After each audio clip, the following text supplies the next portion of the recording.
भारत में हर 8 मिनट में एक बच्चा लापता हो जाता है। ये एक ऐसा सच है जिसके बारे में सोचना भी दिल दहला देता है। आज हम इसी चोरी होते भविष्य के पीछे की कहानी को, इसके आंकड़ों को और सबसे ज़रूरी, इससे लड़ने के तरीकों को समझने की कोशिश करेंगे। ये सिर्फ एक लाइन नहीं है, ये एक अलार्म है जो हर पल बज रहा है। सोचिए, जितनी देर में हम और आप ये बात कर रहे हैं या इस समस्या को समझने की कोशिश ही कर रहे हैं, उतनी ही देर में एक और बचपन कहीं अंधेरे में खो जाता है। यही एहसास इस पूरी बातचीत का दिल है। तो आंकड़े क्या कहते हैं? हर 8 मिनट में एक बच्चा। जरा सोचिए, एक कप चाय खत्म करने में जितना वक्त लगता है ना, बस उतनी ही देर में एक बच्चा अपने परिवार से हमेशा के लिए बिछड़ सकता है। और ये संकट कम नहीं हो रहा, बल्कि और गहराता जा रहा है।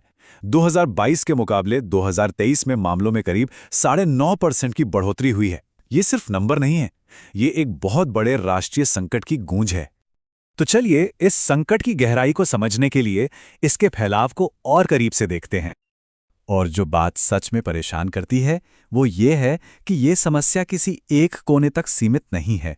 राजस्थान में 25,000, मध्य प्रदेश में 18,000, महाराष्ट्र, ये राज्य तो हॉटस्पॉट बन चुके हैं। और दिल्ली एनसीआर जैसे बड़े शहरों का हाल तो और भी बुरा है। यहाँ आधे से ज्यादा केस कभी सुलझते ही नहीं। सोचिए जरा, अनसॉल्व्ड का मतलब क्या है? इसका मतलब है एक परिवार जो शायद जिंदगी भर बस इंतजार करता रह जाता है। हाँ, एक अच्छी खबर भी है। लगभग 74% बच्चे मिल जाते हैं। ये बहुत बड़ी राहत की बात है और ये आंकड़ा उम्मीद भी देता है कि कोशिशें कामयाब होती हैं। लेकिन सिक्के का दूसरा पहलू कहीं कहीं ज्यादा अंधेरा है। तो फिर वो सबसे बड़ा, सबसे चुभने वाला सवाल हमारे सामने आकर खड़ा हो जाता है कि उन बाकी 26% बच्चों का क्या होता है? वो बच्चे जो कभी घर नहीं लौटते, आखिर वो जाते कहाँ हैं? और इस सवाल का जवाब हमें इंसानियत के सबसे घिनौने सच यानी मानव तस्करी के जाल तक ले जाता है। करीब 45,000 मामले सीधे तौर पर ट्रैफिकिंग से जुड़े हैं।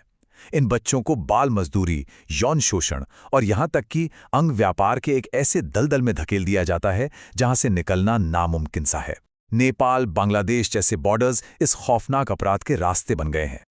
बचपन बचाओ आंदोलन के आंकड़े इस त्रासदी की तस्वीर को और भी ज्यादा साफ कर देते हैं। सोचिए, 70% गुमशुदा बच्चे या तो बाल मजदूरी में फंस जाते हैं या बाल विवाह में। सिर्फ इसी साल 2024 में 20 लाख लड़कियों को शादी के बंधन में जबरन बांध दिया गया। ये वो बचपन है जो छीन लिए गए, ये वो कहानियां हैं जो कभी लिखी ही नहीं गई। और शायद इसीलिए 2024 की स्टोलन फ्यूचर्स रिपोर्ट इस दर्द को एक नाम देती है, चोरी हुआ भविष्य।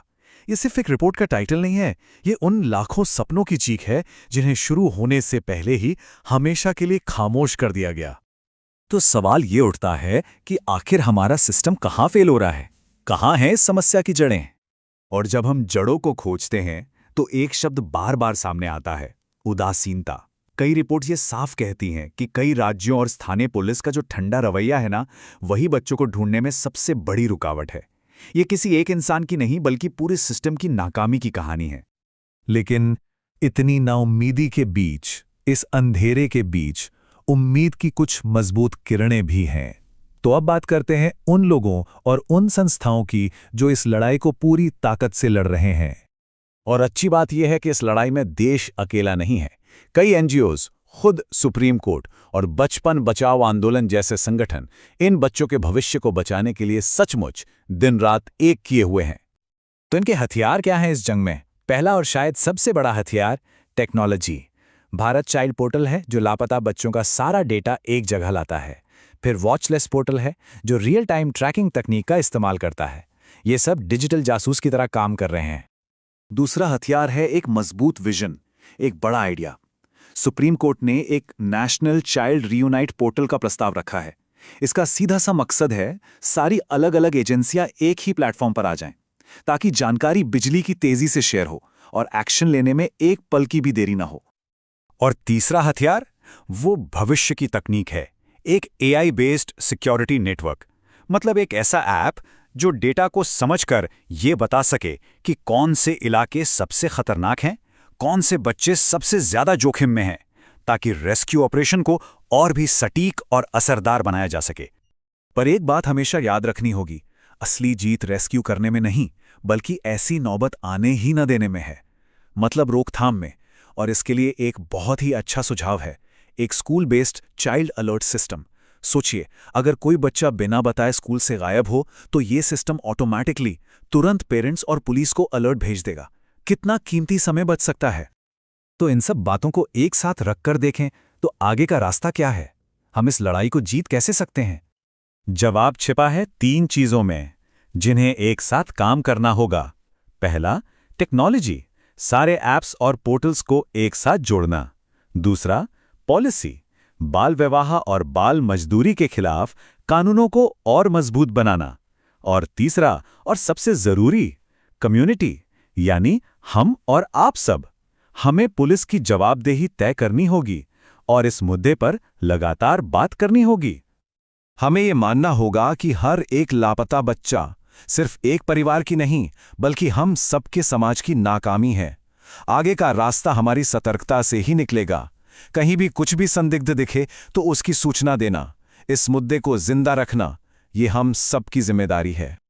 जितनी देर हमने ये पूरी बात की, अगले 8 मिनट शुरू हो चुके हैं।